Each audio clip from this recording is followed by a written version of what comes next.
A paz do Senhor, meus queridos irmãos.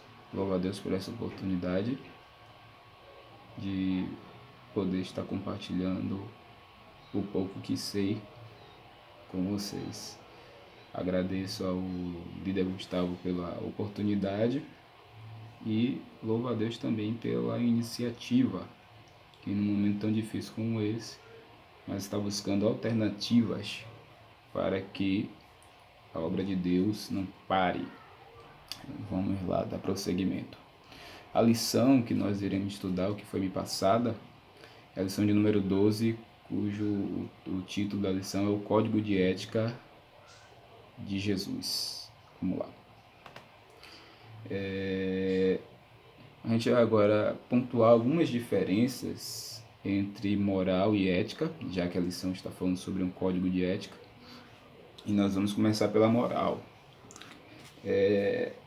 A moral é um comportamento individual.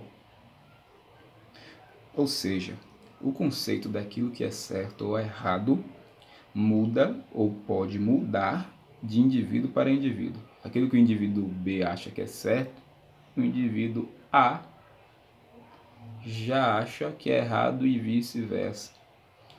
Já quando a gente olha para a ética, esse comportamento de certo ou errado é um comportamento coletivo. Existe uma coletividade para dizer aquilo que é certo ou aquilo que é errado. Moral também é cultura, é costume, e ali já está autoexplicativo, né? Esse costume, essa cultura, ela pode mudar de cidade, ela pode mudar de país para país, de povo para povo, e de acordo com a sua região. Ou seja, existem muitas regiões no Brasil que possuem culturas diferentes, costumes diferentes. Já olhando para a ética, não há fronteiras nesse sentido. A ética, ela é algo universalmente reconhecida. Se a gente for fazer essa comparação agora dentro do contexto denominação, a gente vai ver que a nossa denominação, a Assembleia de Deus, possui cultura e costumes diferentes de outras denominações. Mas quando a gente parte para a questão da ética, se a gente ter como um ponto de partida de que a ética é os ensinos de Jesus Cristo dos apóstolos, esses ensinos são aplicados em todas as denominações, ou pelo menos deveria ser. Moral é uma prática, já a ética regulamenta a moral. É a ética que vem e diz coletivamente se aquele comportamento é aceito pela sociedade ou não. E a moral também é temporal, ela muda de acordo com o tempo. O que seria isso dentro do nosso contexto denominacional evangélico? Se a gente for olhar para a nossa denominação, alguns anos atrás, ou muitos ou poucos, depende do ponto de vista, né? Não se podia fazer faculdade, não se podia jogar bola, não se podia assistir TV, entre outras coisas que a gente não consegue aqui elencar. Todavia, entretanto, essas coisas foram deixadas de acordo com o tempo. Porque essa moral, essa cultura, esse costume, ele foi modificado, ele foi mudado. Já a ética, ela tem um caráter atemporal. Ou seja, se a gente olhar para as escrituras, tudo aquilo que foi ensinado por Jesus Cristo, tudo aquilo que foi ensinado pelos apóstolos, permanecem até o dia de hoje, não muda. O próprio Jesus disse que todas as coisas vão de passar, céu e terra, mas as palavras dele não vão de passar. Então os ensinamentos permanecem sendo os mesmos, a doutrina não se modifica. Os costumes, sim.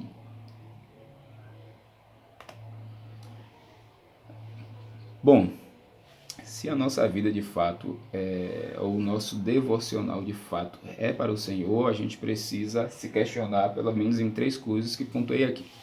Primeiro, qual é o nosso objetivo quando nós oramos?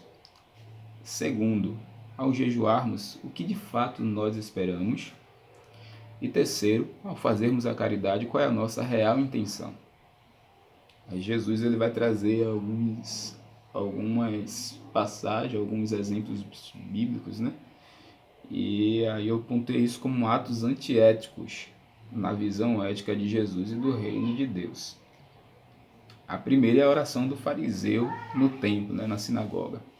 Ele começa a dizer que ele era um homem justo, que não era como os demais homens que eram roubadores, injustos, adúlteros, ou como o publicano pecador que estava ali, né, na parábola de Jesus.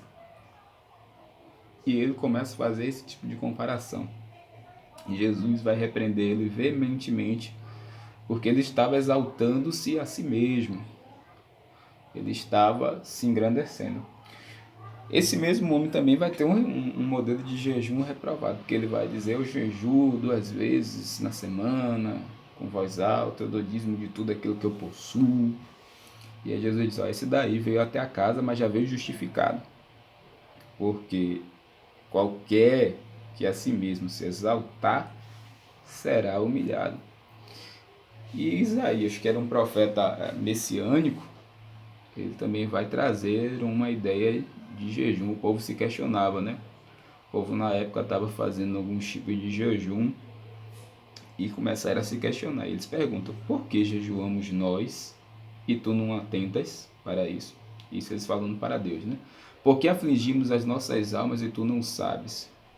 Eis que no dia que jejuais, aí já é o Senhor respondendo, eis que no dia que jejuais, achais o vosso próprio contentamento e requereis todo o vosso trabalho. Terceiro ponto, a caridade ela não pode ser feita para nossa autopromoção. Isso não condiz com os ensinos de Jesus, né?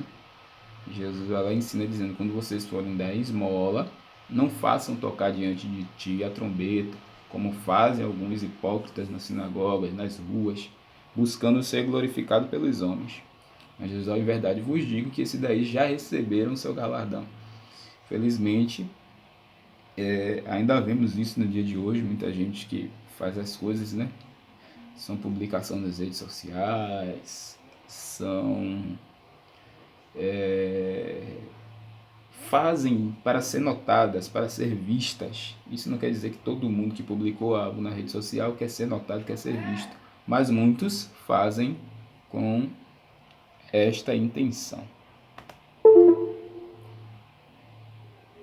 Aí eu separei aqui alguns pontos, dos quais eu chamei de código de ética, porque são pontos de ensinamentos, são pontos doutrinários.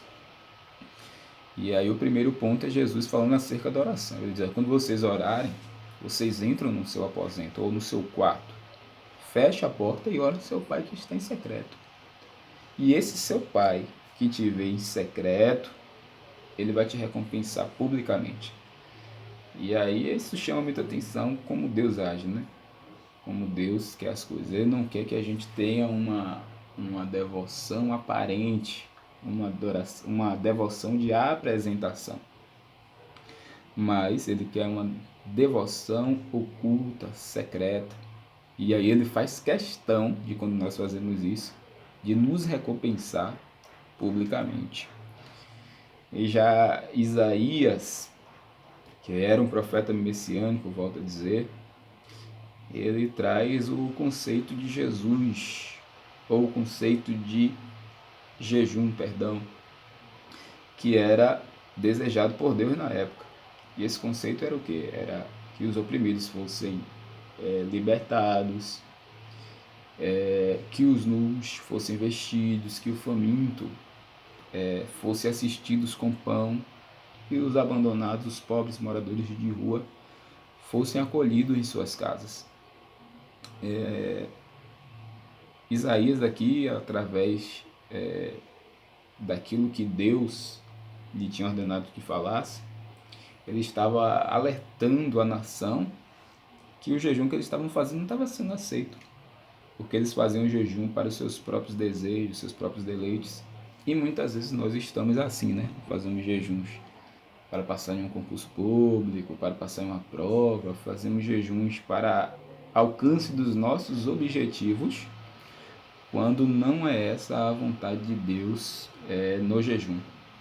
E por fim é quando dermos esmola, ou quando fizermos algum tipo de caridade, né? Esconda a tua mão direita, né? A sua esquerda ela não pode saber o que a sua mão direita faz. Essa esmola deve ser dada em secreto. E mais uma vez, o Pai que te vê em secreto, ele vai te recompensar em público. A gente pode lembrar aí de Cornélio. Cornélio foi um homem temente a Deus, embora ainda não tivesse recebido o Senhor, mas ele praticava caridade, não para ser reconhecido, mas para que fosse realmente, as pessoas fossem realmente assistidas, para que os necessitados realmente recebessem algum tipo de auxílio. E isso é tão comprovado que quando Jesus se manifesta em visão para Pedro, manda Pedro ir até a casa de Cornélio, e a gente sabe o que aconteceu, né? Cornélio recebe o Espírito Santo e se torna um novo homem na presença agora do Senhor. Por fim, a gente tem que tomar cuidado com os espetáculos da fé. Nos últimos dias a gente vê que surgiu pregadores coach com palavras de motivação, com palavras de incentivo. E eu estava pensando acerca disso.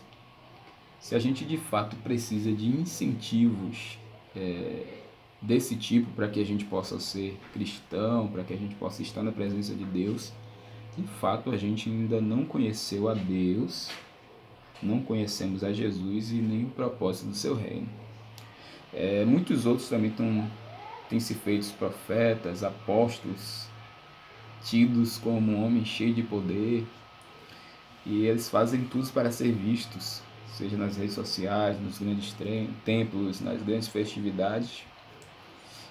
E muitas vezes a intenção por trás disso tudo é fazer um teatro a fim de se tornar o centro das atenções, obter status sociais ou até mesmo recompensas financeiras.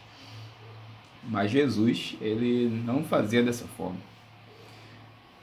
Jesus teve a oportunidade de fazer um teatro, de se apresentar, quando estava perante a presença de Herodes, e isso antes da sua morte. O texto diz que quando Herodes vê Jesus, ele se alegra muito, e ele já desejava ver Jesus, por tudo quanto ele tinha ouvido acerca de Jesus. A expectativa de Herodes era que Jesus viesse fazer algum sinal, algum milagre, alguma maravilha. E o texto diz que Herodes interrogou Jesus com muitas palavras, mas Jesus coisa alguma lhe respondeu. Observe que esse era um cenário muito peculiar, era um cenário que poderia ser o momento em que Jesus poderia se aproveitar da situação para realmente propagar a sua fama, ou para fazer um teatro, para buscar algum tipo de benefício pessoal. Mas Jesus não fez nada disso. A sua resposta ali era não dizer nada. E não dizendo nada, Jesus estava glorificando o nome do Senhor. Então que possamos, nesses 14 minutinhos aí, refletirmos um pouco acerca disso tudo. Isso foi o pouco que eu pude passar e espero que tenha edificado os irmãos e o objetivo seja alcançado. Agradeço imensamente a oportunidade e a paz do Senhor para todos, em nome de Jesus. Amém.